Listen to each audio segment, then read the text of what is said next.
انا من العراق، بعد العازل العراقي وينه؟ وين العازل العراقي؟ طبعا بسم الله الرحمن الرحيم. شكرا لدولة الكويت على حفاوة الاستقبال. اولا من لم يشكر المخلوق لم يشكر الخالق. شكرا جزيلا جدا. طبعا بالنسبة الف مبروك اكيد للدولة الشقيقة دولة الكويت بالفوز اليوم، وان شاء الله القادم افضل للجميع، وخليجنا واحد وشعبنا واحد.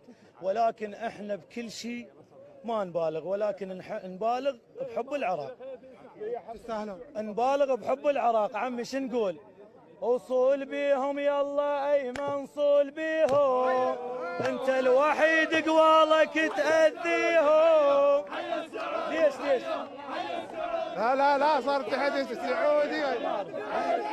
كمل.